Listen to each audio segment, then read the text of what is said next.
Fala galera, beleza? Aqui é o Jordão, bem-vindos aos Incentivadores, episódio... Fala aí, Júlio. Episódio 82. Episódio 82, galera. O Silvio Santos tem o Lombardi, eu tenho o Júlio. De vez em quando... Fala aí, galera, beleza? Essa voz potente vai aparecer. Não é não? Bora. Júlio Bessa. Bem-vindos ao episódio 82, galera, dos Incentivadores, o podcast que nasceu para incentivar você a começar, continuar, produzir, empreender, criar, terminar, continuar, fazer, acontecer. Os Incentivadores, só vem gente legal aqui para incentivar você a fazer as coisas. Se você está vendo esse episódio, esse vídeo no ano 2429 ou 2933, manda mensagem aqui embaixo que eu estou vivo. Com certeza estou vivo. No ano de 2033, alguém inventou algum software aí que tirou minha consciência, botou em outro lugar, meu corpo já era, mas continuo vivo, respondendo perguntas aqui embaixo. Manda mensagem aí. E se você está no ano 2443 e voltou para trás para ver como tudo isso começou, eu tenho certeza que quem está aqui na sala deve estar vivo também. Vai procurar os caras no Instagram. Não sei se o Instagram vai existir no ano 2649, mas a gente vai. Certo? E o Júlio e o Leandro Bueno também, que está passando aqui embaixo, ó, na tela. Mostra aí, Júlio. Leandro Bueno, São Lucas, Contabilidade, é o incentivador, é o cara que incentiva os incentivadores, viu? Leandro Bueno, abraço, Leandro Bueno. São Lucas é uma contabilidade de São Bernardo do Campo, mas ele atende o Brasil inteiro. Então, se você tem uma empresa que tem um contador, que se você encontrar ele no shopping, você nem reconhece ele, porque faz 5 anos que ele não aparece, né? Ele não dá as caras, não sei mandar boleto e DARF. Tá na hora de trocar esse cara meio ausente aí por um cara presente como o Leandro Bueno, que é um cara presente, inclusive no YouTube, que aí tem um canal, vai lá, Leandro Bueno, contador, tem uns 300 vídeos aí ensinando contabilidade. Se você gostar do cara no YouTube, contrata o cara lá, a empresa dele, é de São Bernardo, mas atende o Brasil inteiro. E ele é o incentivador dos incentivadores. Obrigado, Leandro, continua incentivando, hein? Não vai embora não, não desiste não. Galera que tá ao vivo, se quiser mandar perguntas, fica à vontade, o Júlio tá ali nos bastidores, comandando, pilotando o computador. Júlio, mostra aí a potência desse podcast, as 49 câmeras que a gente tem, troca aí, mostra aí. Aí, galera, e trocando aí, brincando com os botãozinhos, tá vendo? É para capturar todas as nuances de quem vem aqui, tá vendo? E nesse episódio, nós trouxemos aqui a Andresa de Oliveira, mostra aí, Júlio. Tá mostrando? Tô mostrando. Andresa, ó, todo mundo que vem aqui, ó, Bela, ó. A filha da Andresa aqui, a filha da Andresa está escondida, não quer aparecer, ela é tímida. Apareceu, a mão dela, a mãozinha apareceu. Apareceu a mão do Alê, assim, ó. Todo mundo que vem aqui ganha a minha palheta. Eu não tenho cartão de visita, eu tenho palheta de visita. Eu vou nos clientes dar uma palheta. E aí você está ganhando a palheta. E para incentivar você, ó, incentivadores, né? Para incentivar você a tocar violão, guitarra, ukulele, baixo. Ukulele. Tocar, tô indo lá. Usar.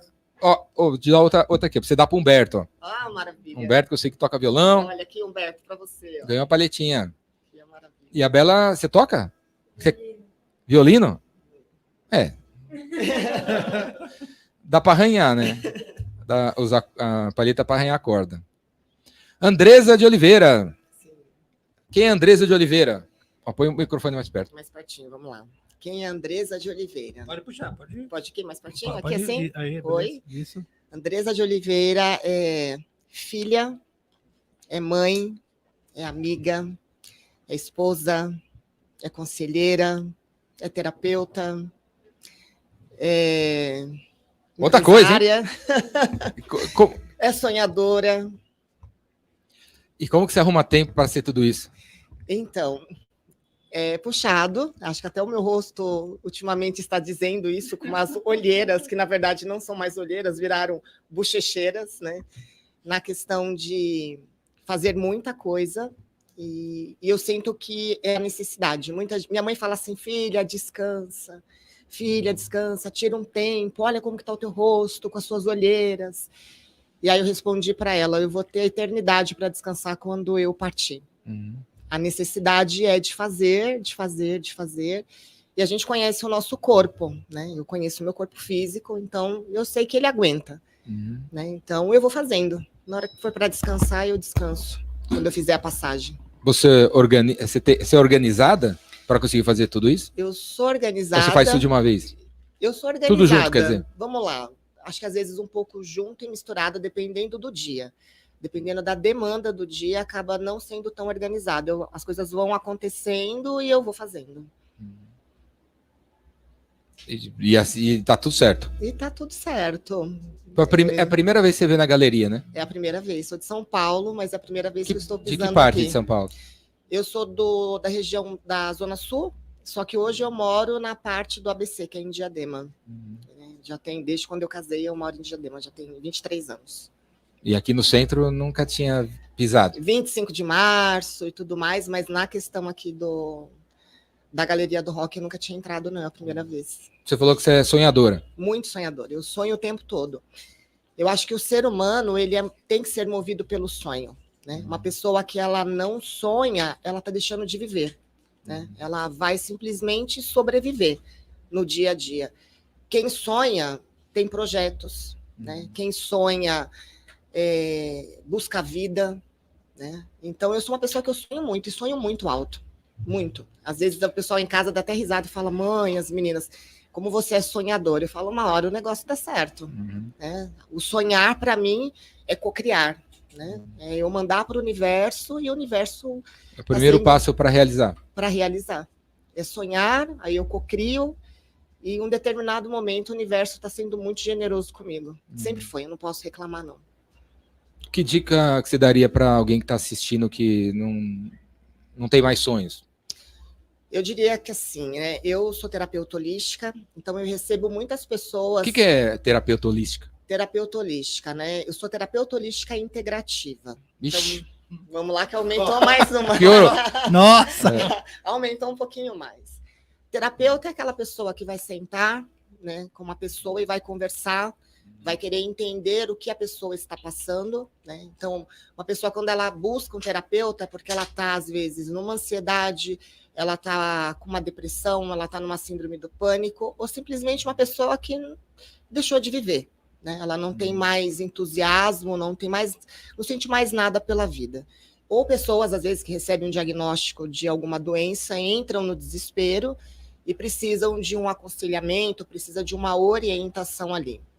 Eu diria que a parte do terapeuta é sentar com esta pessoa e conversar. A parte integrativa, a parte holística integrativa, tá? Que eu trabalho com algumas ferramentas. Então, eu sou consteladora familiar sistêmica, eu sou terapeuta tântrica feminina, eu sou apométrica, sou mestre em Reiki, eu trabalho com meditação guiada e quantos anos você estuda? Quantos anos você estudou para... Tem mais de 10 anos estudando esses assuntos? Todos esses assuntos. E comecei a estudar porque não era para buscar... Nenhum desses assuntos tem fim, né? Nenhum desses tem que continuar assuntos, estudando. Sempre, a vida toda. E eu comecei a buscar a terapia e não era nem para trabalhar. Eu fui buscar a terapia para que eu pudesse ser um ser humano melhor, para que eu pudesse criar as minhas filhas de uma forma diferente, o qual eu recebi uma educação. Você está ali curando, tentando ajudar as pessoas. Tentando ajudar curar as pessoas, exatamente. Aí você está lá vendo que a pessoa tem um problema e essa pessoa às vezes deve pensar assim, você não deve ter problema nenhum. Você é a terapeuta holística integrativa, consteladora, não sei do que. Mas não é verdade. Não é verdade. Você não se sente assim meio fake? Não. De tipo, eu tô falando para ela fazer um negócio que nem eu faço direito? Não, na verdade, quando o terapeuta ele está atendendo, né, uma pessoa, a gente não é o simples falar, né? A gente estuda, eu estudo mais de 10 anos. Então eu tenho conhecimento, né? Quem estuda vai adquirir conhecimento. Agora, quando a gente precisa o quê? Exercer o conhecimento. Então, quando eu vou exercer o conhecimento que eu tenho, que uma pessoa senta e vai buscar ali uma orientação, o que eu estou falando, eu estou escutando. O que eu estou escutando, eu estou sentindo. Senão eu viro um fake. Eu viro uma pessoa que lê um livro, vou buscar palavras bonitas para poder atender aquela pessoa. Eu acho que o terapeuta ele tem que ter a empatia e quando uma pessoa vem comigo, eu sempre tiro uma lição de vida para mim. Então, às vezes são assuntos que eu estou falando, eu estou escutando, eu estou sentindo, e o que eu estou falando ali para a pessoa está ajudando a me curar também. Então, muitos pacientes dos quais eu recebo, eu vou dizer paciente, porque eu atendo médicos, né? Uhum. Médicos passam comigo. E aí uma vez eu falei assim para um, olha, você é meu cliente. E ele falou, você não é uma vendedora. Quem vende tem cliente. Uhum. Você tem paciente, eu sou o seu paciente, porque você cuida do meu emocional, coisa que eu não estudei. Eu estudei para dar diagnóstico de doença, mas eu não estudei para curar o emocional. E você me trata no emocional, então você tem um paciente. Ele falou, muda essa forma de falar, porque existe ainda uma coisa, só pode falar paciente, né? Quem é médico. E os médicos que eu atendo, que são os 4 que eu atendo, tanto eles falam para mim, você tem paciente, você não tem cliente. Então, eu com propriedade hoje... Mas você fala cliente. Eu falava. Mudou? Mudei. Eu me apossei disso e ele falou, você não pode desmerecer, você não é uma mercadoria o teu trabalho. O teu trabalho é cuidar do emocional. Então, quando vieram dessas pessoas, né, e com muita humildade eu aceitei isso, então hoje eu retrato que são pacientes e não são clientes. E aí eu fui buscar a terapia, foi para que eu pudesse ser um ser humano melhor para cuidar das minhas filhas. Né? Eu sentia. Quantas filhas? Tenho 2. Tenho a Isabela, que está aqui, que tem 20 anos, e tenho a Amanda, que tem 14. E eu queria dar uma educação diferente, emocional. Não uma educação de não pode isso, não pode aquilo, senta de tal forma, olha os bons modos, coisas que a gente aprende e que a gente traz dos nossos pais. Mas eu queria trazer algo que fosse relacionado na parte emocional, na parte de expressar os sentimentos, de colocar para fora coisas que eu não recebi, mas eu sentia dentro de mim que eu tinha que fazer alguma coisa diferente. Então, quando eu comecei a estudar, foi por conta disso. E quando eu vi, tinha amigos, me dá uma orientação, me dá um conselho, você tem palavra certa. E quando a gente fala as coisas para você, fica somente com você, você não é aquela que escuta e repassa. Né? Você consegue deixar isso guardado com você. Então, quando eu vi, eu estava com um monte de amigos me chamando, olha, atende, né? E eu comecei a atender muito, onde deu o boom na pandemia. Como que o que um pai e uma mãe que está assistindo aí deveria fazer para dar uma educação emocional? Uma educação emocional, ela já começa com a criança, com 2, 3 anos de idade. Quando a criança ela tá chorosa, quando a criança ela tá com raiva, quando a criança pega um brinquedo, arremessa na parede, e aí o pai fala assim, ou a mãe, não pode fazer isso porque isso é feio. Né? Eu vejo muitos pais falando, isso é feio. Não é que é feio. A criança, ela manifestou ali a raiva. Então, desde pequeno, já tem que chegar para esta criança e falar, olha, o que você fez, o que você está trazendo aqui de sentimento, as suas emoções, ó, você teve raiva. E a raiva, ela acontece isso aqui, ó. Nós temos hoje no WhatsApp, né?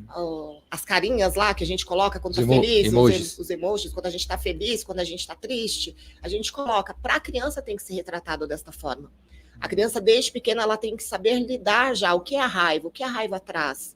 Porque o pessoal fala muito, você ama a mamãe? Eu te amo. A criança sabe o que é o amor, ela sabe o que é alegria, mas ela não sabe quais são os sentimentos ruins. E aí, quando ela chega numa fase de um segundo centênio da idade dela, que é aos 14 anos, mais ou menos, ali, ela está cheia já de emoções e de sentimentos que ela não sabe o que é aquilo, porque não foi ensinado. Então, a criança, desde pequena, ela tem que saber quais são as emoções que ela está manifestando.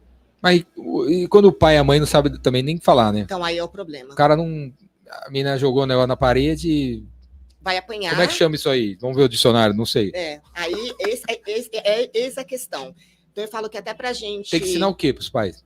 Eles têm que aprender o quê? Educação emocional também. Começar a ler livros, buscar palestras, consagrar ayahuasca. Tem que tentar ser assertivo.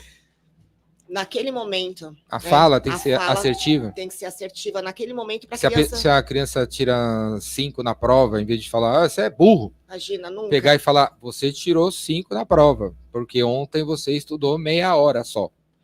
E às vezes a criança até estudou muito, mas no dia da prova ela ficou ansiosa, né? Aí ela esquece tudo. Ela pode ter estudado muito, mas chega no dia da prova, dá o branco. E não é porque essa criança ela é burra, é porque tem que começar a olhar o que ela está manifestando. Então, ela manifestou uma ansiedade, Então, vamos cuidar dessa ansiedade para que não seja manifestada no decorrer da vida. Né? E os pais, quando eles... tem muita gente que tem filho para honrar uma sociedade. As pessoas casam, vamos falar de casais héteros, né? Vão lá, eles casam lá, homem e mulher, aí passa 1 ano, 2, e aí, não tem filho? E aí, cadê o filho? Ah, quem é que não está querendo? Será que a mulher tem problema? Será que o homem tem problema? Às vezes eles não querem ser pais. Simplesmente querem ser casal, não querem ser pais. E por uma pressão da família, por uma pressão da sociedade, eles acabam tendo um filho que não está sendo planejado. Né? E aí acaba tendo o quê? Uma criança ali que vai dar, a criança dá trabalho, né? Sim. E aí essa pessoa não tem estrutura para cuidar, onde muitas crianças hoje têm pais dentro de casa, mas que não são presentes. Só tem por ter o nome. Então, acho que até na fase de você pensar em ser pai, pensar em ser mãe, você tem que ter a consciência de querer sim aquela criança. Porque na hora que ela der o trabalho, você fala assim, eu quis. E a minha obrigação de educá-la. Os pais têm que estudar educação emocional? Educação emocional, saúde num livro? emocional. É um livro isso aí? Tem muito, olha, tem uma terapia? Livros, é uma terapia. Se você me perguntar um livro agora, olha, tem Augusto Cury, que é legal. Deixa eu pensar aqui. Bom, enfim, não está me vindo muitos nomes aqui, mas a gente depois pode passar. É buscar pessoas que trabalham com a parte emocional. Né? Os pais, né, o ser humano, ele tem que se curar, o adulto, ele tem que se curar primeiro, né, para depois ele querer ser um pai e querer ser uma mãe. Senão vira esse mundo que a gente está vendo agora de pessoas estressadas, pessoas vivendo extremamente no medo, né? A maioria do ser humano hoje ele tem medo, né? E a mulher, quando ela está gestando um filho, né, ela está passando isso dentro do ventre para aquele bebê. Né? Mas se a gente for esperar curar todos os nossos problemas, ninguém mais nasce aqui. Não nasce, mas a gente tem que buscar. A gente tem que buscar um caminho. Né? Se a gente tiver uma consciência, ó, a consciência ela já é 50% da minha cura. Consciência que eu estou errado. A consciência que eu estou errado. Eu tenho que melhorar? Exatamente. Quando eu pensei em ser mãe, eu pensei assim, eu tenho que ser melhor do que eu recebi da minha mãe. Eu tive uma educação legal da minha mãe amorosa, mas eu pensava, tem algumas coisas que eu não quero, quando eu tiver a minha filha, que os meus filhos passem por isso. Então, isso já é uma consciência. Se a gente já tem essa consciência, ela é 50% da minha cura. O restante vai ser terapia, o restante vai ser ayahuasca, o restante vai ser as pessoas que eu vou encontrando no decorrer da minha vida e que a gente vai tendo troca e aprendendo. Quem que deve te procurar? Se tiver você pode ajudar em que sentido? Na questão da terapia? Eu atendo crianças a partir de 5 anos de idade e a minha anciã hoje tem 82. Quem? A minha anciã, que é a minha mais velha, que faz terapia comigo, é uma senhora de 82 anos. Então, as pessoas que eu atendo hoje é a partir de 5 até 82 anos. Homens, mulheres? Homens, mulheres. Que querem resolver o quê? Que querem buscar cura emocional, que querem o autoconhecimento, espiritualidade. Eu trabalho muito com a parte da espiritualidade. Né? Eu estudo espiritualidade já tem mais de 10 anos. Fui querer entender este lado espiritual, porque nós somos espírito primeiro, né? Para depois a gente ser essa matéria aqui. Só que é só um corpo, mas o que habita dentro de mim é meu espírito. Como é que você prova para alguém que não acredita nisso? Que é isso? Que é assim que funciona? Testa. Olha, eu uso muito hoje na questão da parte do sentir, e aí eu vou falar muito sobre a ayahuasca. Né? Quem quer realmente, tem uma dúvida, né, do que é uma fé, do que é uma divindade, do que é uma espiritualidade, consagre a ayahuasca, mas com uma consciência, sabendo, né, aonde você está pisando, que lugar que você está indo, o que essa medicina vai mexer com você, né? Porque não é um baratinho da ayahuasca, é algo espiritual. Então, quem quer sentir a parte espiritual tem que buscar lá dentro de si, né, a chama do espírito que nós temos. Então, uma terapia é uma conversa. E o ser humano, às vezes, ele precisa passar por emoções, né, por vivências, para ele sentir que realmente existe alguma coisa. Eu não sou muito a favor do ditado, né? Igual Santo Tomé, tem que ver para crer. Eu acho que na vida nós deveríamos crer para ver. O crer está na nossa fé. Então, Se crer, vai ver. vai ver. Se eu creio, é a minha fé. Vai aparecer, vai acontecer. Né? Mas muitas pessoas ainda duvidam muito de uma fé, de um Deus, né? Duvidam de si próprio, né? Quem duvida de Deus está duvidando de si próprio. Então não tem essa fé. Então, para buscar esta fé Começa na dúvida de si próprio, eu acho, né? de si próprio, porque não crê em um Deus, não crê Você numa você não crê nem em você, você não gosta nem de você, como é que você vai gostar dos outros? Não Se tem você não como. crê em você, como é que você vai crer em qualquer coisa, né? Deve começar na gente, né? Na gente, em primeiro lugar. A cura, em primeiro lugar, somos nós. Né? Se eu tiver a fé dentro de mim... Você acha que uma pessoa consegue curar qualquer coisa que ela tenha? Eu já vi muitos casos, Jordão, de cura até de câncer. Eu tenho amigos que conseguiram se curar do câncer só no modo que a gente fala que é virar a chavinha do pensamento. Né? O fato de acordar, do agradecer, de sentir um Deus e de mudar a forma de pensar. Né? Então, dias atrás eu conheci um rapaz que deve estar vendo aí, eu vou trazer ele aqui, que ele estava com câncer, deram 6 meses de vida para ele, mesmo fazendo químio, ele ia morrer com 6 meses, ele resolveu não fazer químio e mudar completamente a alimentação, mudar como ele vê o mundo, né? Ele se drogava, ele não sei o que, não sei o que, não sei o que.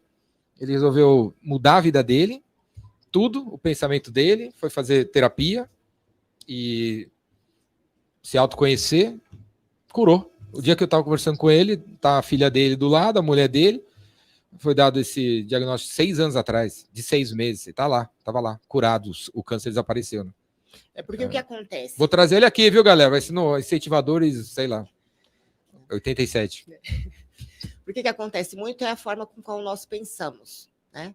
Eu tenho meu cérebro, eu estou pensando coisas negativas, eu estou mandando esses pensamentos para as minhas células. E ele me falou, agora não tenho certeza, galera, corrija aí alguém aí, pergunta para o chat GPT.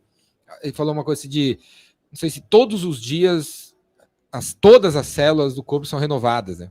Eu não sei se é esse o número. Renova tudo, né? A gente renova. A gente tem o poder, eu falo, o ser humano ele tem o poder de adoecer e ele tem o poder também de se curar. Só que tudo vai pelo pensamento. Então, se eu tenho um pensamento que ele é tóxico, já fala, né? Toxicidade. O que é isso? É uma coisa escura. Eu estou alimentando as minhas células, né, de uma toxicidade. Eu estou me envenenando. E é claro que eu vou adoecer. Algum órgão meu vai adoecer. E do mesmo jeito que eu tenho o poder de ter essa toxicidade nas minhas células, pelos meus pensamentos, né? Porque a primeira coisa está aqui no meu pensamento. Então, os meus neurônios, eles estão irradiando isso, essa frequência, que vai atingir as minhas células. É inevitável. Então, eu quero ter só pensamento positivo. Isso. Como faz? Então, a gente não vai ter pensamento positivo o tempo todo, né? A gente não é o ser humano mais iluminado. Só que quando a gente percebe que a gente está com um pensamento que não é legal, num dia, a gente reprograma isso. Como? Então, olha o dia que eu tive. Poxa, não foi legal, eu reclamei disso, sei lá, acabei maltratando uma pessoa. Isso é legal? A gente entra numa consciência. Reconhece. Reconhece o que fizemos. Então, a gente não vai viver dias maravilhosos, né? Não somos um ser humano perfeito, porque senão a gente não estaria aqui neste mundo. Nós estamos aqui para evoluir. E a evolução está a partir do momento que eu vou me redescobrindo, que eu vou me enxergando e vendo aonde estão as minhas falhas, o que eu preciso corrigir. Então, o dia que eu percebo que eu não estou legal e que, de repente, eu fiz alguma coisa, eu faço isso com as minhas filhas. Então, tem dia que, às vezes, eu, de repente, falei de uma forma mais brusca, né? E aí eu olho e falo, poxa, desculpa, né? Eu acabei agindo de uma forma que não foi legal. E aí elas falam, realmente, mas você falou de um tal jeito que não foi. Então, eu estou reconhecendo aquilo. Então, eu já peço desculpa para mim mesmo. Eu já me perdoo por aquilo. Né? Porque a gente tem que ter o auto-perdão.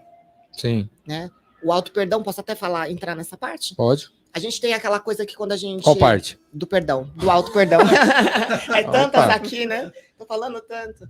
A coisa do perdão. Às vezes a gente faz alguma coisa para uma pessoa, aquela pessoa fica chateada, aí as pessoas se deixam de se falar. E aí a gente cai numa consciência e chega para uma pessoa e fala, chega para essa pessoa e fala, olha, perdão. Só que aquela pessoa está muito magoada, muito chateada e fala, não te perdoo. Só que você tem a consciência do que você fez e você pediu perdão. Se aquela pessoa não quis aceitar, é um direito dela, é o livre arbítrio dela. Só que eu já tenho no meu coração do que eu fiz e eu me auto-perdoo por aquela atitude que eu cometi. Eu não preciso esperar que o outro venha e fale, eu te perdoo, e agora eu falei, agora eu tô aliviada. É claro que é legal escutar do outro. E o quanto que um auto-perdão pode levar você a ser complacente? Fiz coisa errada, me perdoa, tá tranquilo. Se é da boca para fora... Como faz para não ser? Não. Ser verdadeiro e não se perdoar e... A partir do momento que você não errar de novo. A partir do momento que você não vai fazer isso com outra pessoa. Você já tem a consciência do que você fez. Se repetir, não foi sincero. Você não foi sincero. Você simplesmente usou uma hashtag bonitinha de perdão, né? Porque hoje tem um monte de hashtag bonita, só que as pessoas não exercem aquilo que elas colocam, né? Gratidão é uma hoje. Você vai olhar a hashtag gratidão em tudo que é lugar. A pessoa não sabe nem o que é a gratidão. Né? Ela vai lá e coloca... O que é gratidão? A gratidão é quando eu faço alguma coisa por uma pessoa e eu não espero receber nada em troca. Eu fiz de coração. Eu não preciso ficar esperando que ela me retribua com alguma coisa. Estão usando ao contrário, então, né? Sim. Gratidão pelo quindim que você me trouxe. Você trouxe para mim. Não, é obrigado. Né? Gratidão está sendo usado como obrigado. Como obrigado. Como thank you, né? Exatamente. Mas não seria isso. Não, a gratidão eu faço de coração e não espero nada em troca. A gratidão, o que eu faço por uma pessoa, eu não espero que ela me retribua ou que depois ela chegue e me coloque lá no topo e fale assim, olha, aquela pessoa fez isso por mim. Né? Eu fico esperando ser envaidecido por aquela pessoa de forma alguma. Se eu fiz, cabe a mim, fica comigo e tá tudo certo. Então, muitas hashtags usadas hoje, né? Que é bonitinho usar, mas você exerce aquilo que você está colocando? Você exerce aquilo que você está falando? Não. Muitos, né? Muitos não. Fala aí, Júlio. Tem uma pergunta aqui. Tabitane Tebas. Quem? Tabitane Tebas. Conhece? Minha linda, conheço. Pergunta para a madrinha. Como driblar a má impressão e, de certa forma, o preconceito que a mídia espalha sobre as terapias xamânicas, mais ainda sobre a ayahuasca? Então, infelizmente hoje tem esse preconceito, né? E em algum momento, quando se tem esse preconceito, às vezes a gente tem que até dar uma olhada, porque o que acontece, principalmente com a parte da ayahuasca xamânica, né? Em muitos lugares, está se abrindo muitas casas de ayahuasca. É legal ter, a gente chama de ponto de luz, né? Quando a gente vê uma casa séria, a gente fala, nossa, que legal, mais um ponto de luz para receber mais irmandade, para poder se autocurar, né? Só que existem muitas pessoas que nem sabem o que é, vão lá, frequentam uma sessão, 2 sessões de ayahuasca, escutar música, ver, eu tomei o chá, escutei a música, então vou fazer uma playlist bonita, né? Porque hoje você consegue uma playlist com os rezos de ayahuasca no YouTube, no Spotify, né? Você consegue ali essas músicas. E você vai dar o chá ali para a pessoa e acha que é isso. Onde muitas pessoas passam mal, quem está conduzindo a sessão não tem preparação zero para conduzir uma sessão, porque, em primeiro lugar, para se fazer isso, você tem que ter, pelo menos, um mínimo, saber o que é uma espiritualidade, o que é entidade, o que é orixá, o que é a parte do xamanismo, primeiros socorros, que isso também entra muito, né? Você saber olhar uma pessoa, saber como que está o batimento cardíaco, porque às vezes uma pessoa, ela coloca numa ficha de anamnese, né? Que a gente tem uma ficha de anamnese antes da pessoa ir consagrar a medicina, só que a pessoa mente, porque ela já sabe que se ela colocar ali, ela vai ser vetada de uma sessão, ela não vai poder participar. Então ela não fala, ela não é sincera na medicação, ela não é sincera no diagnóstico dela de saúde, ela não passa. Então, cabe à pessoa que está ali conduzindo uma sessão, ela ter esse olhar. Então, se uma pessoa está tendo, às vezes, manifestando alguma coisa ali no corpo, colocando muita mão no coração, quem está conduzindo tem que prestar atenção no que está fazendo. Então, por que tem o preconceito hoje? Porque existem casas que não trabalham com a seriedade. São casas aventureiras, porque as pessoas, às vezes, visam muito a parte monetária, financeira, do que aquilo pode ser rentável para aquela pessoa. Então, hoje existe o preconceito por conta disso e algumas pessoas achar que a medicina é uma droga, né? Que é um alucinógeno, né? Que de forma alguma ela é um alucinógeno. Hoje, graças a Deus, a gente tem cientistas estudando a medicina. coisa que, sei lá, uns 3 anos atrás não tinha, né? Não existia esse estudo. Hoje a USP, a Unicamp, eu vejo que eles estudam bastante a parte da medicina, fazem tratamento com as pessoas e está super positivo, mas ainda tem algumas pessoas ainda que acham que é droga. Então, eu acho que essa coisa do preconceito é a pessoa estudar.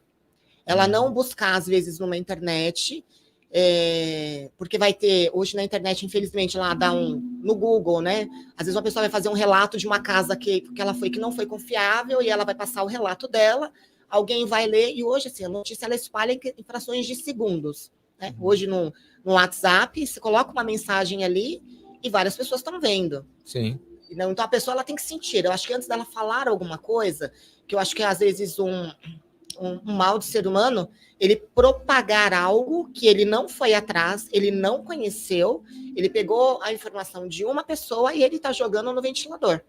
Né? Então a gente tem que ter a consciência e responsabilidade até do que nós passamos.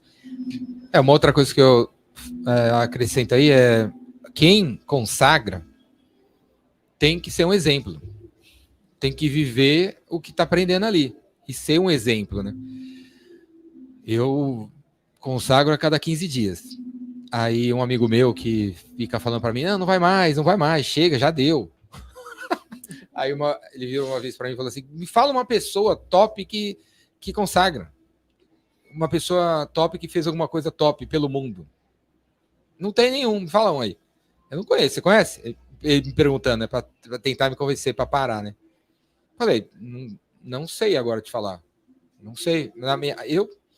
Talvez tenha alguns aí que não falaram, não quiseram falar, tem vergonha de falar, não sei o que, o preconceito, não sei o que lá.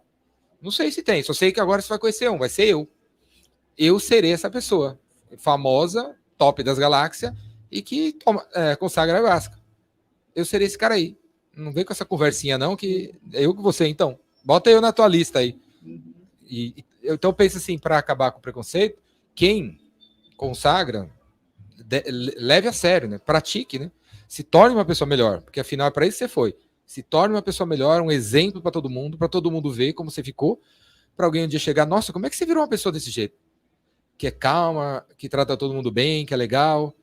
Eu gosto de fazer academia, eu gosto de correr, eu gosto de Metallica, eu gosto de fazer podcast, eu gosto de escrever, eu gosto de tomar sol, eu gosto de frescobol, eu gosto de correr e gosto de tomar um chá. Toma um chazinho aí, você quer? Vamos aí? E gosto do iPhone, e gosto de lasanha, e gosto de tomar um chá. Gosto de feijão com omelete. Eu gosto de feijão com omelete com feijão. Quer ser desse jeito? Segue essa lista aí. Tem uma coisa que eu vejo assim. Em vez de ficar debatendo as coisas, né? Uma coisa que eu percebo também assim, né? Nós somos seres humanos, né? E nós, quando a gente consagra a medicina, a gente está trabalhando a nossa espiritualidade, a gente está trabalhando para ser um ser humano melhor, né? Só que o ser humano, ele é falho, né? Se a gente pegar um monge que está lá no Tibete, meditando, está lá, ele se isola do mundo para entrar na meditação, no encontro com Deus, com a divindade. Só que se você tirar aquele monge daquele local e colocar ele aqui numa 25 de março, deixar ele 3 horas ali... Para vender umas toalhas? Ele vai ter um surto, né? Ele vai mexer nas emoções dele.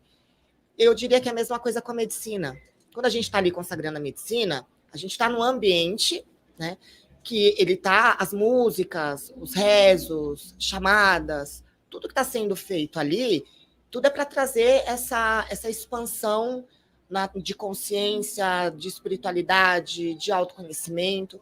Só que na hora que você sai dali, é o grande desafio. Né? Porque estando ali é tudo muito lindo, é tudo muito amor. Né? Sim. É todo mundo saindo de coraçãozinho. Só que na hora que você chega na tua casa... Hashtag gratidão. Hashtag gratidão, hashtag amor, né? Só que na hora que você sai dali, você vai para dentro do teu lar e vai ter a pessoa que não consagrou a medicina. Né? E ali é o seu desafio, no seu dia a dia. Então, cabe quem consagra saber lidar com essas pessoas. Só que nem sempre a gente vai ser o ser humano mais zen da face da Terra. Então, seria muito assim, eu diria até da minha parte, uma hipocrisia minha, falar, eu consagro a medicina e hoje eu sou o ser humano Evoluído. Eu não sou evoluído, eu sou uma pessoa que eu busco Você ainda é evolução. ser humano, né? Eu sou ser humano. Eu sou uma pessoa que eu estou buscando evolução. Eu vou fechar os meus olhos, quando eu fizer a minha passagem, né, para o outro plano, eu vou fechar os meus olhos ainda aprendendo. Eu sou uma estudante. Né? Eu sou uma estudante da medicina, sou uma estudante em tudo que eu faço, eu sou uma estudante. Eu não sou a pessoa que sabe mais. Eu estou sempre buscando conhecimento. Né? Fala aí, Júlio. Então, a pergunta aqui, Nicole Lana, pergunta para a madrinha. Normalmente, quando as pessoas falam que não querem consagrar, dizem que é por medo do que pode ser visto em si mesmo. Qual o melhor conselho a dar para essa pessoa?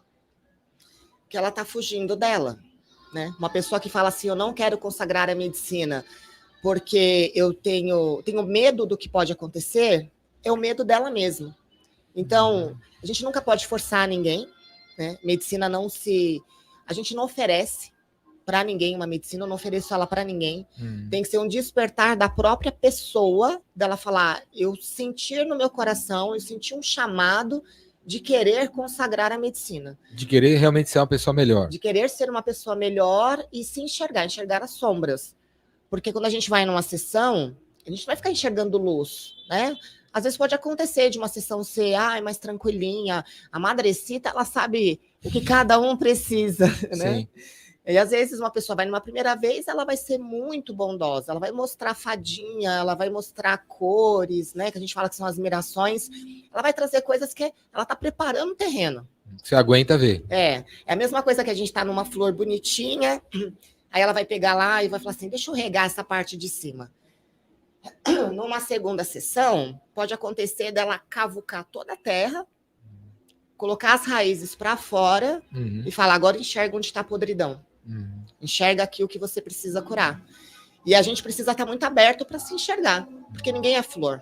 Né? A própria rosa já nos ensina que ela tem espinho. Né? Para a gente segurar numa rosa, a gente tem que tomar muito cuidado para a gente não se machucar.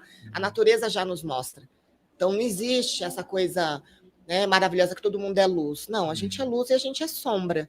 Então, para que uma pessoa queira se enxergar, se autoconhecer, ela tem que saber que na hora que ela consagrar a medicina, ela vai nas profundezas da escuridão dela. Vai para dentro da caverna do dragão. Vai para a caverna do dragão, literalmente.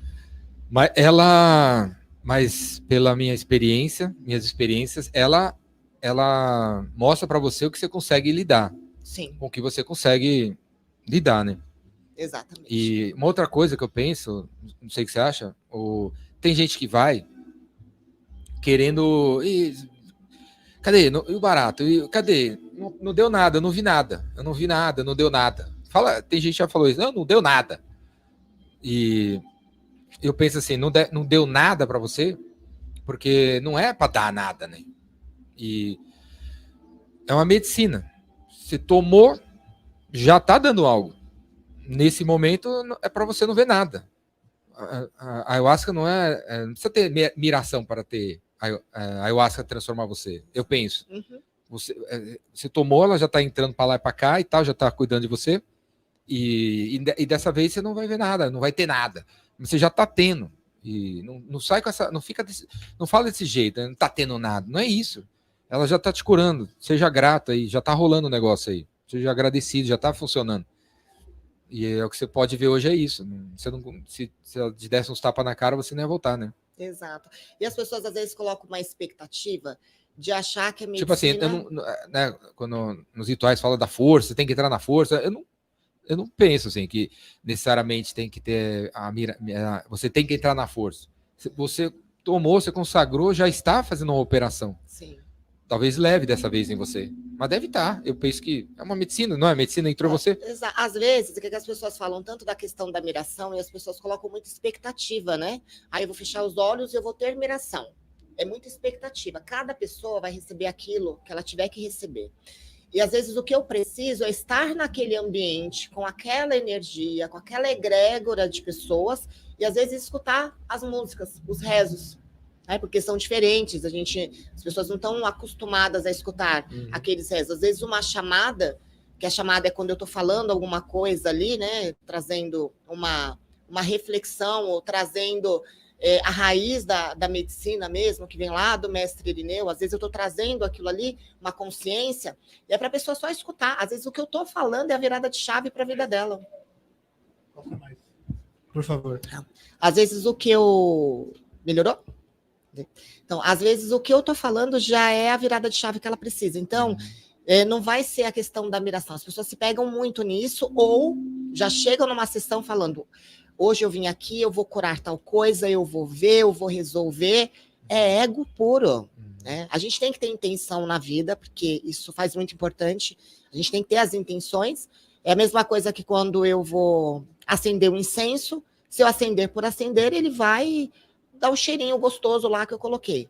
Agora, se eu acender o incenso para que ele purifique o meu ambiente, para que ele limpe as energias que estão ali, eu dei uma intenção para ele. Então, quando eu vou consagrar o chá, eu dou uma intenção. Mas a intenção que eu dou não é exatamente o que eu quero ver. A intenção é... Ou o que você precisa ver. Ou o que eu preciso ver. A intenção é que a medicina haja por mim, faça por mim aquilo que está dentro do meu merecimento. Então, o quanto o mestre Irineu criou o Santo Daime. O Daime. Daime. Seria a intenção. É a intenção. Dai-me luz, dai-me isso, dai-me saúde, dai-me isso, dai-me... E não necessariamente vai te dar. Se eu porque merecer. Você não merece, ou você merece uma outra coisa antes. Eu coloco ali o que eu quero, mas eu não faço, eu não pratico as minhas ações no dia a dia para ser merecedora Mas mesmo daquilo. assim, você sempre deve colocar uma intenção. Sempre uma intenção. Coloque a intenção, mesmo não recebendo. Dê uma intenção. E não fique bravo por isso. Como se não receber. Não fique bravo. Dá intenção, porque na vida a gente tem que ter intenções. É igual um sonho. Eu tenho que ter uma intenção na minha vida. Se eu não tiver, não tem sentido. Senão eu vou por estar. Né? Então, a minha intenção quando eu vou num show, a minha intenção de chegar ali, né, é que seja bom, que seja legal, que eu fique feliz. Né? Então, eu dei uma intenção para aquilo. E quando eu acendo uma vela, eu estou acendendo uma vela lá para o meu anjo de guarda, para os meus protetores, eu estou pedindo o quê? Proteção. Eu dei já a intenção para isso. E a mesma coisa é o chá. Eu dou a intenção para a madrecita agir no meu organismo, agir no meu espírito, dentro daquilo que eu mereço, não dentro daquilo que eu quero. 2 semanas atrás, eu acho que você estava... Eu vi um story seu lá, você no Center Norte, na APAS, né? Sim, na APAS, estava na APAS. Não sei o que você... Explica melhor o que você estava fazendo, mas você estava lá na APAS, fazendo não sei o que lá, trabalhando, né? Você estava trabalhando, trabalhando, né? Você trabalha, mas estava trabalhando nessa parada aí, que eu não sei o que é, explica aí, na APAS. E a pergunta é, quanto que você consegue, o quanto que você coloca, você pratica, quanto você pratica nesse negócio que eu não sei o que é, explica aí. Vou explicar. O que você aprende nos rituais, o que a ayahuasca, o que você aprende com a ayahuasca, o quanto você consegue praticar? Tá, vamos lá, eu falei da parte assim... Dá um exemplo prático aí. Por exemplo, eu estava lá no Center Norte, fui entregar um quibe, e aí eu tive esse comportamento, porque foi um comportamento que eu aprendi no ritual 76. Vamos lá. Eu estava lá na APAS, porque no começo eu falei, eu sou empresária, né? Eu tenho uma transportadora, um transporte logística junto com meu marido. E aí uma outra parte de trabalho que eu faço. Eu cuido da parte de RH da nossa empresa. Da transportadora. Da transportadora. E aí esse evento é um evento... Como chama a transportadora? Dimensão 3. Dimensão 3? DM3, Dimensão 3, Transporte e Logística. E aí eu tenho... Tá escrito no caminhão? Tá escrito no caminhão. O quê? DM3 ou... DM3, Transporte e Logística. E transporta o quê? A gente faz parte de merchandising, a gente trabalha muito com parte de marketing do cliente, né? A gente transporta freezer, geladeira, faixa de gôndola para mercado, tudo que é relacionado à parte de merchandising e marketing, brindes, né? A gente trabalha muito com brindes. E aí o meu cliente pediu para que eu estivesse... Quem que deve procurar você nessa questão? Nessa questão, a empresa que quer distribuir brindes nível Brasil, então a gente tem base, parceiros a nível Brasil. Você armazena lá 1000 canetas, e aí o cara fala, entrega uma caneta para cada cliente no Brasil inteiro. Aí você vai lá, leva uma caneta lá para Manaus. Vou fazer toda essa logística. Nós temos clientes que eles distribuem... Pode dar nome deles aqui? Pode. Então eu tenho a Sher Williams, que é um dos nossos clientes. Aí, Sher Williams, vou mandar o Pix. Manda o Pix, manda aí. Que é o brinde com o O pintor vai lá na loja, ele compra os produtos da Sherwin Williams e os brindes ficam com a gente. Então, camiseta, caneta, boné, avental. E aí, dependendo do valor da compra, esses brindes estão com a gente no nosso armazém. Aí a gente faz a separação desse brinde e entrega lá para o destinatário. Aí vou falar da BRF, que é o meu cliente, Sadia, Perdigão, né? Quali, Pix agora. E eu estava neste evento pela BRF, pela Lactalis também, né? Que é o queijo Presidão. Eu vou falar todos eles aqui. Ai, eu vou querer coisa agora, hein? Vou querer. Catupiry também, que é meu cliente também, né? Podia ter trazido uns queijos aqui. Vou trazer. Olha a Lactalis, ó, vamos lá fazer uns queijinhos da Presidão aqui, ó, né? Que vai ser bacana. E aí, eu estava nesse evento, mas em específico, no Stories até lá que eu fiz, eu estava num caminhão, é onde eu vou chegar na sua pergunta. E nesse caminhão cozinha, que a gente transforma lá para poder atender o cliente, né? Então, a BRF lá está com o stand dela, tem o pessoal do buffet que está servindo, todas as pessoas que estão para conhecer o stand e para as pessoas, os empresários que estão indo para fechar negócios, grandes mercados e tudo mais. Só que o que é feito de fritura não é feito dentro do stand da BRF. Então, a gente pega um caminhão da nossa empresa, transforma ele numa cozinha e num depósito. E a parte que eu fiz do Stories foi para colocar, justamente mostrar a parte da cozinha. Mostrar a que estava fritando, a que estava lavando, a que estava limpando. Então, mostrar nos bastidores, né, essas pessoas que estavam ali, que trabalham, chegam cedo, né? A gente chega lá 8 horas da manhã, nunca aparecem, ninguém sabe quem são essas pessoas. Eu mesmo fico muito do lado de fora, acompanhando, né, a rotina dessas pessoas, a dinâmica, e estou ali para dar todo o suporte. E algumas vezes eu entrava ali no stand para andar um pouquinho, ver as pessoas, atender o meu cliente na hora que ele estava me pedindo uma ajuda. Mas eu fico muito na parte de fora. Então, é exercer isso, é olhar para o ser humano, né? Então, o que a ayahuasca faz comigo? Conseguir enxergar esse ser humano que está lá dentro do caminhão, no meio de uma fritura, né? Subindo escada, descendo escada, pegando bandeja, levando bandeja, conversar com essa pessoa. Eu cheguei a fazer terapia com umas 3 pessoas dentro do caminhão. Né? As pessoas na feira? Na feira. Foram as meninas que estavam, teve uma que estava tendo um ataque de ansiedade, era uma das meninas que estavam fritando lá no caminhão. É funcionária? Era funcionária do buffet contratado, que eu estava dando auxílio para eles também. E naquele momento falaram assim, ela precisa de ajuda. E eu falei, senta aqui agora que a gente vai conversar. Fiquei 30 minutos conversando com ela, dando orientação.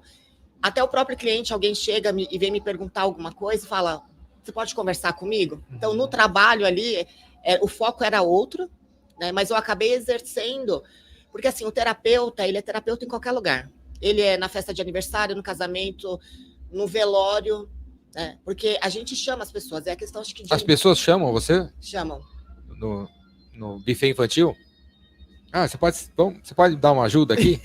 Faz isso? Como assim? Pede ajuda, assim. Não, quer que você ligue o modo terapeuta. Você tá no modo cerveja, sei lá. Aí eu vi, não, no modo diversão. Aí, você, vem cá, eu sei que você é terapeuta, você pode dar uma dica? Aí você liga o modo terapeuta. Acontece isso em todo lugar. Qualquer lugar você liga. Qualquer lugar que eu vou. Se acontecer, você liga. Qualquer lugar que eu vou, as pessoas me... Alguém tem gente que não... Tem um amigo meu, comediante, que ele... As pessoas chegam, encontram aí na rua e falam, eu adoro suas piadas. Conta uma piada aí pra mim. Aí, eu tô comendo aqui uns hambúrguer. Não é hora de contar piada. Não tô na vibe da piada. Sim. Cara sem graça. Pensei que você era diferente ao vivo. Mas aí o cara sai bravo com o cara. Não, mas aí no caso, no meu caso... Eu falo pra ele, não, você tem que contar piada, cara.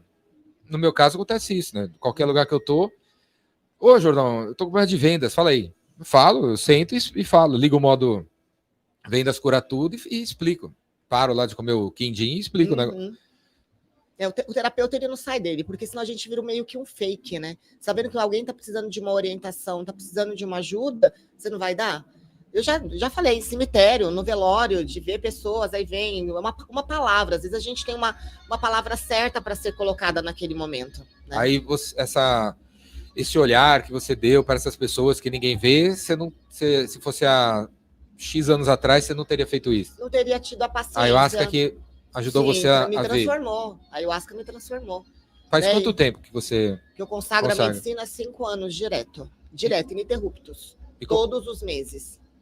Começou quando? Começou por quê? Começou quando? Começou como? Eu estudava muito a espiritualidade. Começou onde, como, quando, por quê? Eu estudava muito assim a espiritualidade e eu tenho, na verdade, ainda um orientador espiritual. Eu gosto muito dele, vou falar dele aqui, que é o Marcelo Cotrim. Eu aprendi muito e aprendo muito com ele referente à parte de espiritualidade. Ele virou a minha chavinha, literalmente, como ser humano espiritual. Só que ele é contra, ele não consagra ayahuasca. Ele fala assim, eu acho que a pessoa consegue, realmente, ele consegue atingir as mirações e tudo, as divindades, sem precisar da medicina. Só que são poucas pessoas que conseguem isso, né? E aí eu buscava a medicina para mim poder ter esse acesso, que não é fácil. E aí fui estudar a parte do xamanismo também, com o Vitor Hugo. Fui estudar a parte do xamanismo também com ele. E aí eu falei, eu preciso... E o Vitor Hugo também é a mesma coisa, né? Os índios norte-americanos, eles não consagram a ayahuasca. Eles não são adeptos, não gostam, né? Nem falam sobre a ayahuasca. E aí a linha também do xamanismo que eu fui estudar, né? Xamanismo norte-americano. Só que eu falava, me falta, eu preciso. Então eu fui pesquisando, eu fui estudando, até que eu cheguei numa casa muito séria, que era uma casa daimista mesmo, né? Uma casa do santo daime, onde tem bastante regra, disciplina... E comecei a consagrar ali. E aí onde me deu assim, a vontade de seguir nesse caminho, mas não para conduzir sessão, de forma alguma. Eu ia para participar e querer ser prestativa. Então, com o tempo que eu já estava na casa, eu já queria ajudar. 6 meses que eu estava frequentando, eu já quis me tornar uma fardada. O que precisa? Eu já quero estar aqui, eu quero ajudar. Então, nessa condição sempre de ajudar o próximo, porque a medicina é isso. É um pelo outro. Senão não tem sentido, não tem razão de ser. E dali eu fui buscando. Quando foi no ano de 2020, eu falo que a espiritualidade ela foi me trabalhando, né? Aos poucos, sem eu sentir. Ela foi ali, eu só ia fazendo, ela foi direcionando. 2020 entrou a pandemia, né? E qual que era o recado? Todo mundo trancado dentro de casa. Ninguém sai, todo mundo isolado. Só que eu não fui a favor disso. Agora eu posso falar. Eu não fui a favor desse isolamento. E aí eu, num grupo de amigos, aonde o espaço onde eu conduzo a sessão de ayahuasca, eu comecei a montar um espaço meditativo. Então eu falava para as pessoas, vocês vão vir, não tiram foto, não publicam, não falam nada, porque senão isso pode ser perigoso depois para mim. Então vocês vão vir e a gente vai entrar em processo meditativo. Então eu fiquei a pandemia inteira, toda semana, não teve intervalo de uma semana, foi de março, na hora que deu aquele boom da pandemia, até dezembro, uma semana antes de ter o Natal, eu conduzindo as sessões de meditação. Então, tinha dia que tinha 15, tinha dia que tinha 20, tinha dia que chegou até ter 30 pessoas, e eu espalhava todo mundo com máscara, álcool em gel na mão, porque a gente usava, né, tudo que tinha que ser certinho, então ficar de máscara, todo mundo afastado. E tinha dias que as pessoas não queriam ir embora. O que era para ser 1 hora de meditação, que eu queria promover para aquelas pessoas, às vezes viravam 2h30. Né? E o povo, mas tem que ir embora? Eu falo, tem, porque eu tenho que acordar cedo amanhã, que eu tenho que trabalhar. E eu acredito que a medicina ali, ela já foi me preparando. Então, já consagrando nas casas, trabalhando, fazendo esse processo meditativo. E quando foi no ano de 2021... no meu aniversário, eu resolvi fazer uma sessão. Eu já estava comemorando os meus aniversários consagrando a medicina. Só que veio a espiritualidade muito forte para mim, falando assim, eu acordei já com mensagens, né? Que eu iria conduzir uma sessão no meu aniversário para agradecer mais um ano da minha vida, agradecer a minha mãe por ter me gerado e me ter colocado ao mundo, que o dia do meu aniversário teria que ser essa reverência, mas que eu iria conduzir a sessão. A princípio, eu pensei, será que sim, será que não? Fiz, e de lá para cá eu faço as sessões. Então, eu fiz março, abril e maio para um pequeno grupo de amigos. Aí, quando foi em junho, as pessoas falaram, Andresa, abre para as pessoas de fora. Né? E você aprendeu com alguém como conduzir a sessão? Quando a gente frequenta, né, as casas, a gente presta muita atenção na forma da condução. Como eu ajudava, estava ali do lado, a gente vê a forma com que a pessoa está conduzindo. Só que com a forma que o que eu faço não é uma cópia. né? Eu faço porque é do sentir. A espiritualidade, ela sabe como vai ser trabalhado. Ela precisa de alguém que faça, né? Como você, né? Você é usado por uma espiritualidade maior no seu servir para poder fazer o seu trabalho. Nem todo mundo vai ser um Jordão. Pessoas, você está ali numa condução de ser a pessoa quem você é, de ajudar pessoas, de propagar a sua missão de vida ajudando o outro. E quando uma pessoa vai conduzir uma sessão, nem todo mundo vai poder, e não é desmerecendo uma pessoa, porque não é a gente que escolhe. Eu não escolhi estar sentada ali, né? Não é meu ego, eu sou lá na nossa casa, né, na Casa Fontes do Amor, a gente colocou assim, como que vai ser um nome? Eu tenho vários afiliados, né? Eu tenho um monte de afiliados. Madrinha, vamos colocar madrinha Andresa? Eu não recebi o título, é alguém que foi lá e me deu esse mérito, esse título. Não, foi colocado com amor pela nossa casa que eu seria uma madrinha de ayahuasca.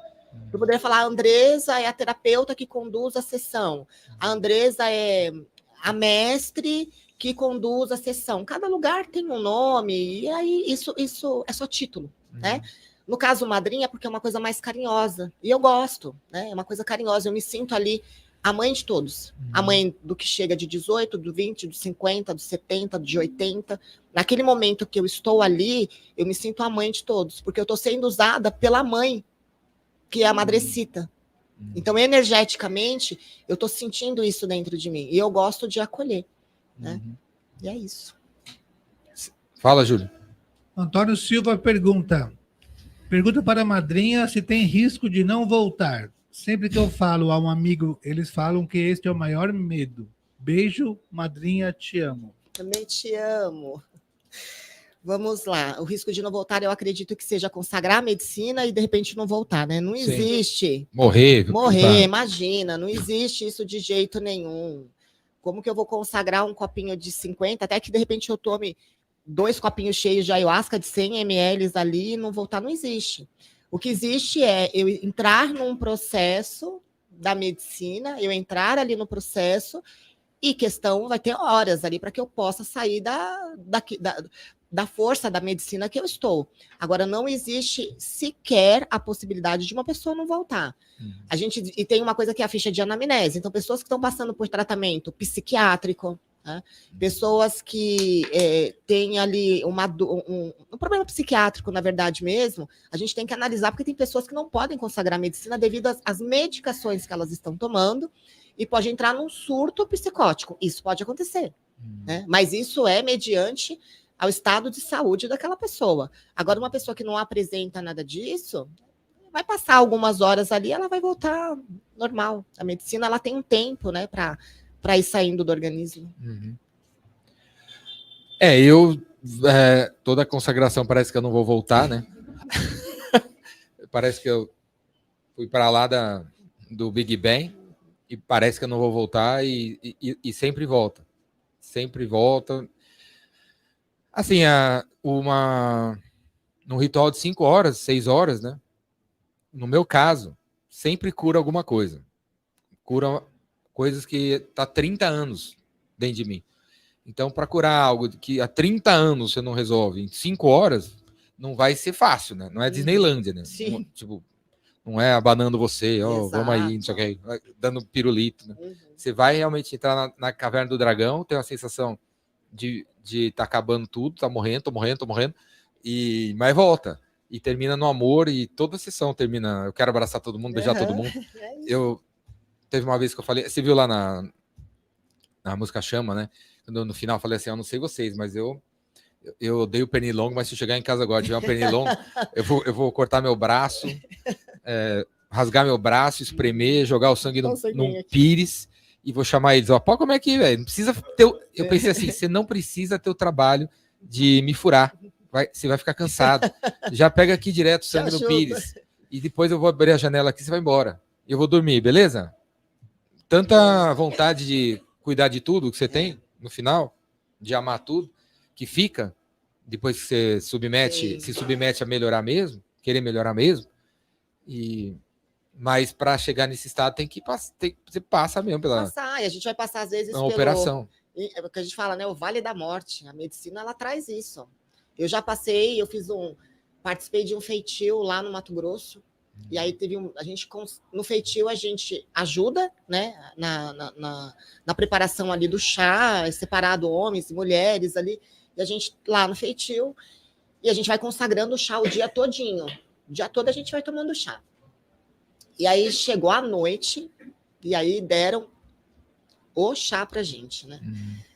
Eu pensei que eu nunca mais ia voltar, né? Eu deitei lá na terra, porque era num sítio, e aí eu fui andando no momento, deitei ali na terra, e aí eu falei, caramba, e agora? Né? Eu não vou voltar. Vão ligar pro meu marido, vão falar que eu morri, né? E eu falei, eu não quero morrer aqui. Cadê minhas filhas? Né? Eu pensava nas minhas filhas também o tempo todo. E a gente volta. Né? A gente volta. Oi. Fazer um comentário aqui. Eu não voltei mais. Não voltei mais a ser o ignorante de antes. Agora sou por amor. Diego Santos. Ai, que lindo, Di, te amo, meu amor. É o bondoso favorito? É o bondoso favorito. Só podia ser, né? É lindo. Só podia ser o cara do comentário top das galáxias. Não, eu tô amando a galera entrando, né? O pessoal da Ayahuasca entrando, muito legal. Esqueci o que eu ia te falar. Como é que foi o processo de trazer a família junto? Eu respeitei muito. Eu comecei a consagrar a medicina sozinha, né? Então, o meu marido, que é o Marcos, ele não ia. E aí eu ia com amigos, né? Então, hoje eu tenho até lá do meu lado meu parceiro, que é o Leonardo, que toca o atabaque. A Paty, que é a nossa guardiã da casa. Eu ia com esses amigos, né? E eu chamava o Marcos para ir. E aí, no começo, ele falava não. Até por preconceito, né? Católico, muito católico, de uma base católica, da família. E para ele, assim, era uma dualidade isso, né? Só uma adenda ainda, antes que eu esqueça. Você acha interessante ter um casal, aí o marido vai, ou a mulher vai. Seria interessante os dois irem juntos, né? O mais cedo possível, né? Senão um vai evoluir para um lado, o outro não vai, aí vai Sim, dar problema. Acaba tendo isso, porque é que acontece. Você começa a ter a sua evolução ali, e você já chega numa vontade de querer partilhar a sua vivência com quem está do lado. E aquela pessoa não entende, ela não consagrou, ela não sabe como que é. E aí ela vem e fala, você vai ter um monte de história doida. Muito doida. Nossa, nessa noite lá, eu vi o meu avô, sendo que de repente você nem conhece o avô, mas você teve um encontro com o teu avô, né? E você quer falar para você, uma história mais louca, né? Que você está tomando aí? O que você está tomando? Que droga é essa, né? Que você está tomando? E porque a medicina, ela trabalha o teu passado, o teu presente, o teu futuro e tuas vidas passadas. Ela trabalha lá. Então, tem horas que a gente vai falar algumas coisas que, por uma pessoa que não consagra, vai achar que a gente está muito louco, está doida essa pessoa, né? E quando a pessoa não te acompanha, é complicado. O Marcos, ele demorou um tempo, né, para poder ir, e a viradinha de chave dele foi quando a gente decidiu realmente montar a casa, porque ele viu o grupo e ele falou, tá, esse grupo todo agora, né? E aí é onde ele começou a se inserir mais. É na sua casa, né? É na minha casa. Vocês dormem ali. Nós dormimos no andar de baixo. No andar de baixo. A gente precisa mudar de espaço agora, por conta Graças a Deus, cresceu muito. Todos os meses ficam pessoas de fora, porque gostaria de vir, mas o nosso espaço ele é limitado. Então, para julho, a gente espera estar num outro espaço. Já mandei para o universo, cocriei, né? E eu falo até para os guardiões da casa, vão cocriando aí, que se Deus quiser, já tá, o lugar já está preparado. Você tirou os brindes da Cheryl Williams e vai ser dentro do estoque. Vamos lá, vamos tirar tudo daqui, né? BRF e tudo. E as minhas filhas, elas cantam, né? E elas tinham muita vergonha. Muita vergonha. Não, mãe, eu não quero aparecer, mãe, eu não quero, mãe, eu não quero. Elas cantavam para elas mesmas? Não, no meu ouvido, né? Em casa ali, eu falava elas queriam ser cantoras, mas não queriam aparecer. Não queriam aparecer. Mas como? Não queriam, só queriam em casa só, né? E eu falava, olha que talento. Eu falei, a voz, né? A música, ela cura. A música, ela cura. Eu preciso de vocês, mas eu nunca coloquei como uma obrigação. Então, tinha dias que eu falava, olha, hoje vai ter a sessão. Elas cantavam o quê? Eu passava um repertório e falava, olha... Mas antes elas cantavam outras músicas. Cantavam outras músicas. Mas quando elas começaram a consagrar a medicina... Anitta, sei lá. Eu posso dizer que não. Graças a Deus... Sertanejo? As minhas filhas, elas... Assim, Metallica? Nada... Metallica, né, Bela? Nada contra, né? Os cantores, enfim, por aí. Cada um tem seu gosto musical. Mas as minhas filhas, elas gostam de bossa nova, de jazz, né? Tem um gosto refinado. De blues, né? Então, elas têm as duas um gosto bastante, assim, refinado. E quando a gente começou Aí gosta de rock também. E quando a gente começou a escutar as músicas de reza em casa, elas começaram a gostar também, começaram a aprender. E na sessão eu conversava, olha, dá para cantar hoje? Então, às vezes, a mais nova, então, ela não participava da sessão da ayahuasca, não tomava o chá, mas num determinado momento eu falava assim, Bela, vai lá no quarto, pergunta se ela não quer cantar Divina Presença. Aí ela lá, Mandinha, aí a Mandinha vinha, sentava, né? Às vezes vinha com a coberta, cobria o rosto assim, ninguém sabia de onde estava saindo aquela voz. Ela cantava Divina Presença Eu Sou, que ela tem uma voz linda para cantar essa música junto com a Bela. E se cobria de vergonha. Ela se cobria de vergonha. Aí ela cantava, aí saía para o quarto dela, porque é só sair já está no quarto dela. Aí eu agradeci, falava, nossa, foi lindo. E aí eu falava assim, olha, toda vez que sentir, assim, como é que canta? Porque depois as pessoas falavam, nossa, que voz era aquela? Nossa, eu estava num processo e a voz, né, me tirou das profundezas aonde eu estava. E aí elas começaram a pegar gosto. Então, eu nunca forcei para cantar, deixei sempre aberto. E hoje, a gente, graças a Deus, né, tem a nossa banda na nossa casa, que é a banda Simplesmente Amor, que elas cantam os rezos, já tem autoria própria, né, que estão ensaiando, e tá lindo. Eu falo que é só a gente deixar que fluir. Nada pode ser por obrigação. Então, eu não obriguei o Marcos a consagrar, eu não obriguei as minhas filhas a consagrar, e muito menos forçando elas a cantar, e aí elas vão de coração aberto. Né? Qual que você acha que é o babado todo, né? Tipo assim, você é um ser material, aí tem a espiritualidade. Por que essa espiritualidade é tão poderosa e tal? Porque se tem um espírito dentro de você, por que a gente é do mal? Por que faz tanta coisa errada? E qual que é o babado? Eu acho assim, ó, nós temos livre-arbítrio. Assim, aí vem o espírito evoluído, né? De, sei lá, já viveu outras coisas, baixou em você, evoluído, e tipo assim, já deveria saber o que quer. Por que junta com você aí e aí tá com 49 anos e ainda tá perdido? Eu acredito assim, né? Deus é pai de todos. Então, ele ama os seus filhos por igual. Aquele que está fazendo bem, aquele que está fazendo mal, ele é o pai. Só que cabe cada filho fazer o que bem entender da vida. Tem aí o seu livre-arbítrio. E a gente vem com uma missão de vida, né? Reencarnamos aqui de outras vidas que tivemos. A minha vida aqui, logo de início, ela vai ser de acordo com o meu karma. O meu karma, ele se refere ao que eu fiz em vidas passadas. Então, se eu fui lá, maltratei, xinguei, matei, enfim, fiz coisas ruins, eu venho com esse débito para esta vida. Então, o que a gente fala que é o karma. Só que muitas pessoas, elas encaram o karma para o resto da vida. Porque tem que um peso. Tem um peso. Só que eu tenho que olhar para isso, uma dívida. Eu estou com ônus, né? Eu vim aqui com menos alguma coisa. Não são todas as pessoas que vão vir menos alguma coisa. Mas algumas pessoas vão vir com menos alguma coisa. E eu tenho que olhar para isso. Então, a família que eu estou vindo, meu pai e minha mãe, eles são os pais perfeitos.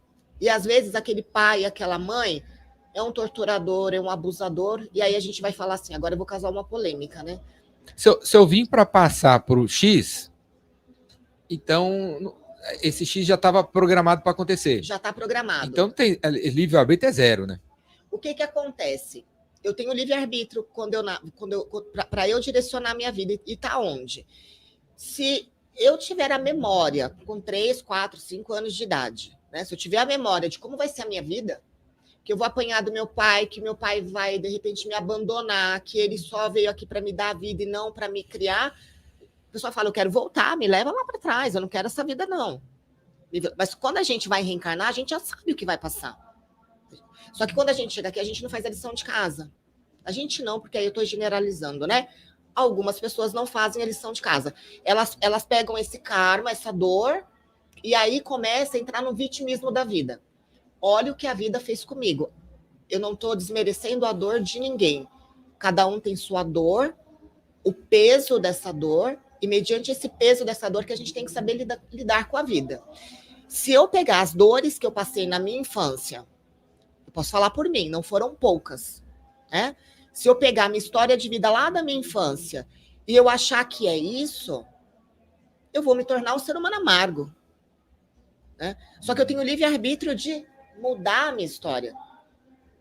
Então, eu olho e falo assim, o que eu mereço? Mas se está programado, mesmo assim tem. Mas está programado para um karma, no meu nascimento. Mas a gente transforma a nossa vida o tempo todo. A gente pode transformar a nossa vida o tempo todo. A natureza não está aí nos mostrando? Não tem o nascer do dia com o sol maravilhoso, à noite não vem a lua? Quantas coisas acontecem? Cabe a mim fazer a diferença. Então, o meu dia presente, que é este aqui, cabe a mim que eu faça ele diferente. Se eu entrar numa história de vida e falar assim, olha o que a vida fez comigo, e eu entrar num vitimismo barato de vida, eu vou viver sobre aquilo. Agora, se eu encaro a minha vida e falo assim, eu passei por isso, só que eu não mereço isso. Eu vou virar a chavinha e eu vou fazer diferente. Eu tenho livre-arbítrio para eu mudar. Então, aí eu vou transformando minha vida num dharma. O que era karma está virando dharma.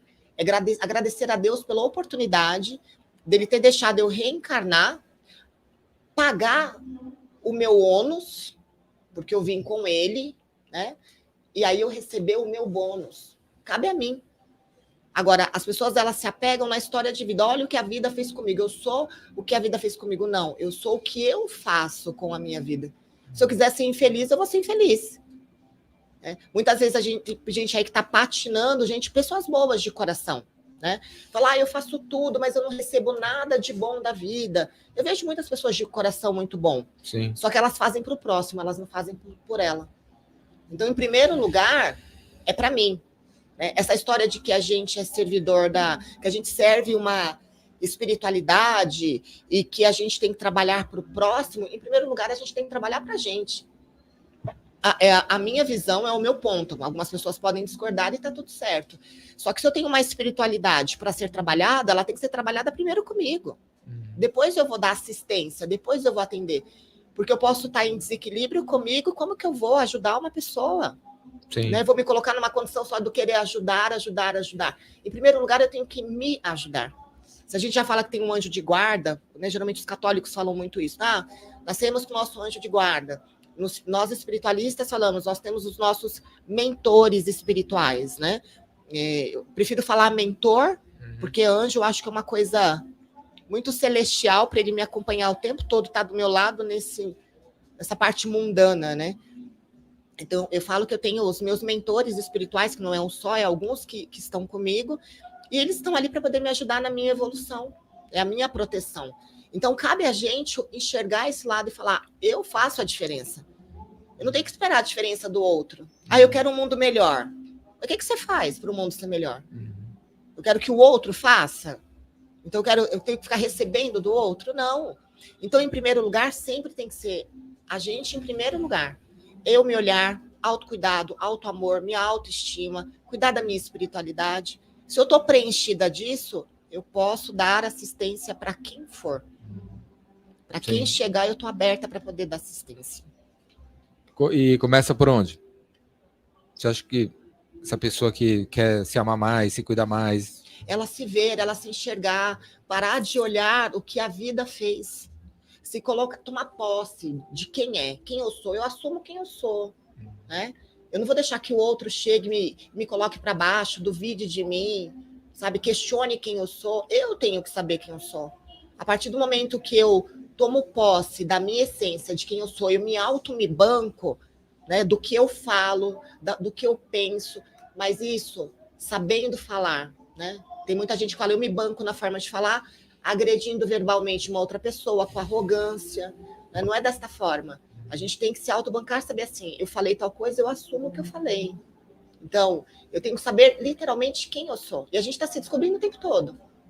Eu vou me descobrindo, a cada momento eu descubro uma Andresa diferente.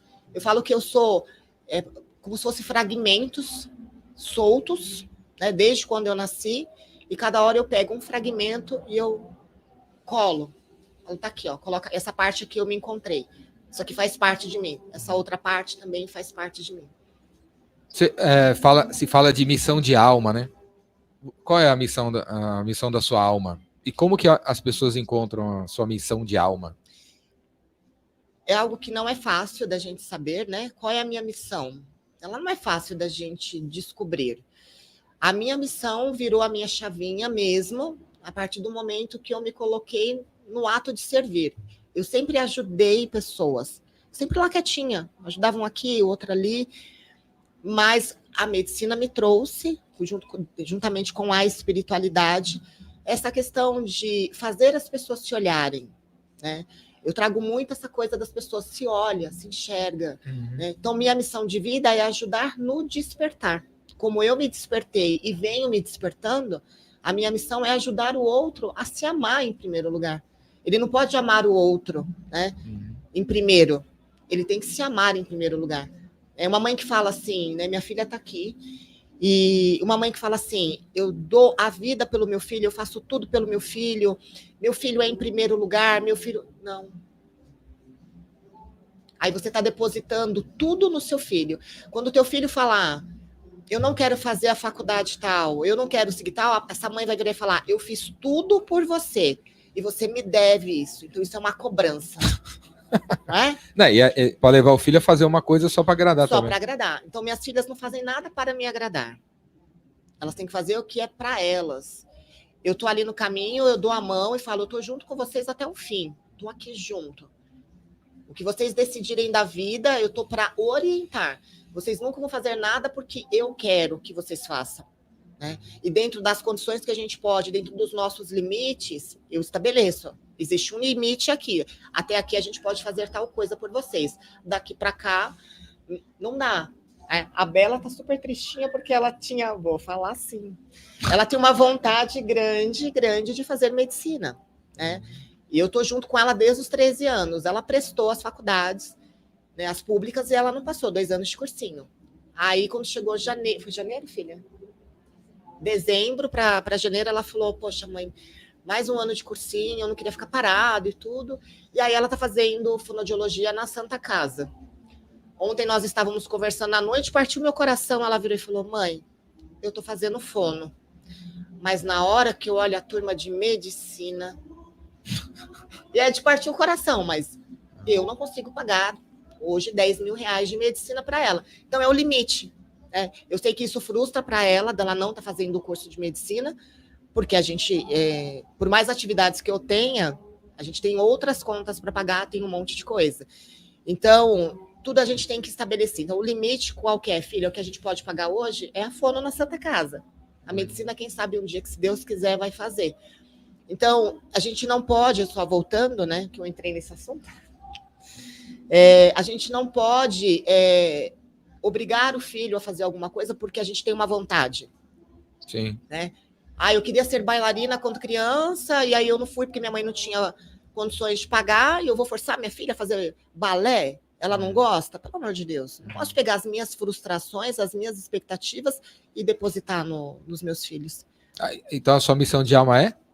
A minha missão de alma é o despertar de consciência para que o outro se veja, se tenha o auto-amor, o autocuidado com ele e saber que ele é a prioridade na vida dele. Depois vem o outro. E como que a galera encontra deles? É difícil, buscando terapia, né? Buscando uma terapia que seja com terapeuta, psicanalista, com psicólogo, com quem for, né? E frequentando lugares que tragam um despertar de consciência. Porque se a gente não tiver esse auto-amor por nós, a gente está aberto para que o outro dê o que ele tem dentro. E nem sempre aquela pessoa vai dar o que a gente espera, o que a gente merece. E cada um dá o que tem. A missão talvez seja cuidar de si, né? Todo mundo, né? Cuidar de si. Exato. Esse corpo absurdamente complexo, super inteligente, talvez seja cuidar, passar 100 anos nesse planeta e sair bem aí. Cuida do corpo que te deram aí, né? Sim. E se a gente se cuida, não é? Oportunidades aparecem, né? Tudo aparece. Aí você vai achar que você dá para música, você dá para isso, você dá para aquilo. Eu me dou bem com todo mundo se dá bem comigo, porque você tá bem com você, todo mundo se dá bem com você, né? Exato. Não é?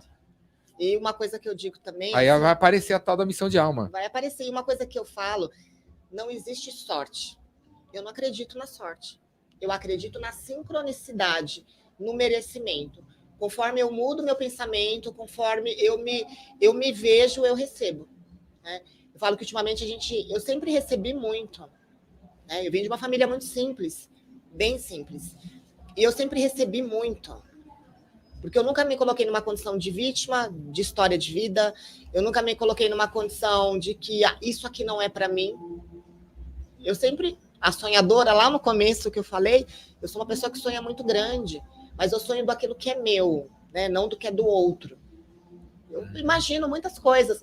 E eu já fui para lugares, né? Que tá dentro de um navio, fazer um cruzeiro para fora, e aí eu falar, cara, eu tô aqui. Olha onde eu estou, nessa cabine com varanda. E eu cheguei aqui, riquíssima? Não. Tô aqui. Planejamento, eu tô aqui. Então a vida, as pessoas se limitam. O problema do ser humano é que ele se limita. Eu não me limito. Eu não me limito para nada nessa vida. Eu estou aberta, com consciência, claro, sempre com os 2 pés no chão, né? Mas eu estou aberta para que o universo, que a espiritualidade, o que Deus tem para me ofertar, tem para me dar, eu já agradeço. Eu agradeço o meu dia de hoje e já falo, eu agradeço aquilo que está por vir, porque eu sei que vai vir. Eu agradeço e está tudo certo. Júlio, quer falar? Tem uma pergunta aqui do Luiz. Deixa eu achar aqui, peraí. Luiz Santos. A medicina, de alguma forma, pode ajudar pessoas com dependência química? Ou ela piora o caso da dependência? Ela ajuda muito. Nós temos vários casos na nossa casa de dependentes químicos, né? Conseguindo sair da dependência química. Nós temos um caso, eu vou falar até aqui, porque ele fez um relato super aberto esses dias, né? E eu vou dar o nome dele, que é o nosso guardião. Né? A gente tem, na verdade, 2 guardiões, que eles tinham dependência química. Aqui. Ou levanta no microfone. Vou levar aqui, Ju. Melhorou aqui? Melhorou. Então vamos lá. Eles tinham dependência química e ele deu um relato super aberto. Um é o Humberto, né? Que chegou na nossa casa... já pensando assim, se eu não receber hoje à noite aqui, a primeira ida na nossa casa, se eu não receber hoje aqui um despertar, se eu não receber evangélico, então imagine, ele já chegou cheio de preconceitos, né? Entrando numa casa, porque a nossa casa é espiritualista universalista, então eu tenho imagem de tudo, eu tenho desde uma Nossa Senhora a uma imagem que tem... Iemanjá, eu tenho os indígenas, tenho preto velho, preta velha, eu tenho Zé Pilintra, aí eu tenho tudo. Eu trabalho com imagens hinduístas, eu tenho imagem budista, eu tenho tudo, que é para que quando as pessoas adentrem o nosso espaço, elas se sintam pertencentes. E é a egrégora de energia também que eu trabalho, né? E aí o Humberto que me chega lá, pensando no dia seguinte, ele foi já pensando em sair dali, ele entrou, sentou e falou, o que eu estou fazendo aqui? Ele tinha pensado em cometer o suicídio saindo dali, antes de consagrar a medicina. Aí ele consagrou, e a mãe linda, né, amorosa do jeito que fez ele chorar 3 horas assim que acabou a sessão. E ele falou, eu não preciso mais cometer contra a minha própria vida. E ele era na pandemia, ele afundou-se muito nas drogas, as pessoas não sabiam, ninguém da família dele sabia. E Humberto hoje, né, ele propaga a medicina, Humberto, ele canta, ele começou a tocar o violão que estava guardado na casa dele. A gente tem um outro guardião também, que era dependente químico desde os 13 anos de idade. Ele começou na dependência dele aos 13. ficava 5 dias nas biqueiras da vida, trabalhava, todo o dinheiro que ele pegava ia para a biqueira, ficava lá largado 5 dias, e aí ele não usa mais droga. Então ele se tornou um guardião na nossa casa, teve recaídas, né? E a gente teve ali segurando a mão dele, teve um momento que ele falou assim para mim, madrinha, eu vou sair porque eu não sou digno de estar como guardião. Porque como eu posso ser guardião, estar no servir, e eu tive recaída. E aí eu respondi para ele, você é um ser humano. E da sua mão eu não solto. Só se você quiser largar. Eu não largo da sua mão. E aí ele não usa mais. Né? Então, é a pessoa se permitir. Né? Tudo é a permissão. Se o dependente químico quiser realmente um tratamento, a medicina vai ajudá-lo. Agora, se ele não quiser, é igual as internações que tem, que a família vai lá no ato de desespero e de amor por aquela pessoa, contra a vontade daquela pessoa, mas por amor, né, vai lá e pega aquela pessoa interna. Quando ela sair dali, vai dar 2 meses, 3 meses, ela vai voltar, porque não era a vontade dela. Agora, se o dependente químico realmente quer se curar, a intenção da consciência já é 50% da cura. Show de bola, galera! Estamos chegando no fim do episódio. Infelizmente, ainda tem 10 mil horas para falar, né?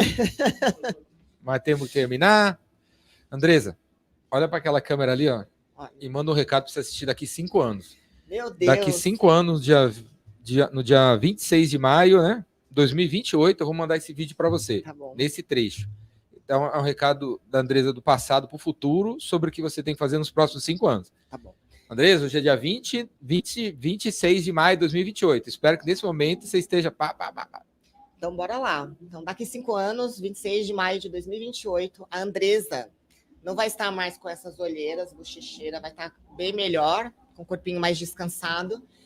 E nós vamos estar no nosso templo sagrado, nosso mesmo, da Casa Fontes do Amor, trabalhando com a nossa medicina, trabalhando no despertar de consciência, ajudando irmãos que estão dispostos, abertos a se curar.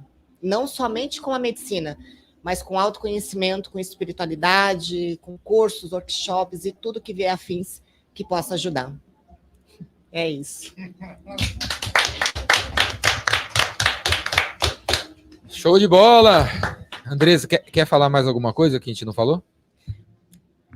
Eu vou fazer meu merchan aqui. Então, tem minha página, Andresa Shakti, que é a minha página de terapia, a nossa Casa da Ayahuasca, a Casa Fontes do Amor. Tem a transportadora, para quem precisar de transporte logística, Dimensão 3. E é isso. Gratidão a todos que estiveram aqui assistindo, participando. Que Deus abençoe e proteja a cada um de vocês. Arro. Show de bola, galera! Obrigado por ter vindo, Andresa. Eu que agradeço. Bela, que está aqui, com vergonha de aparecer.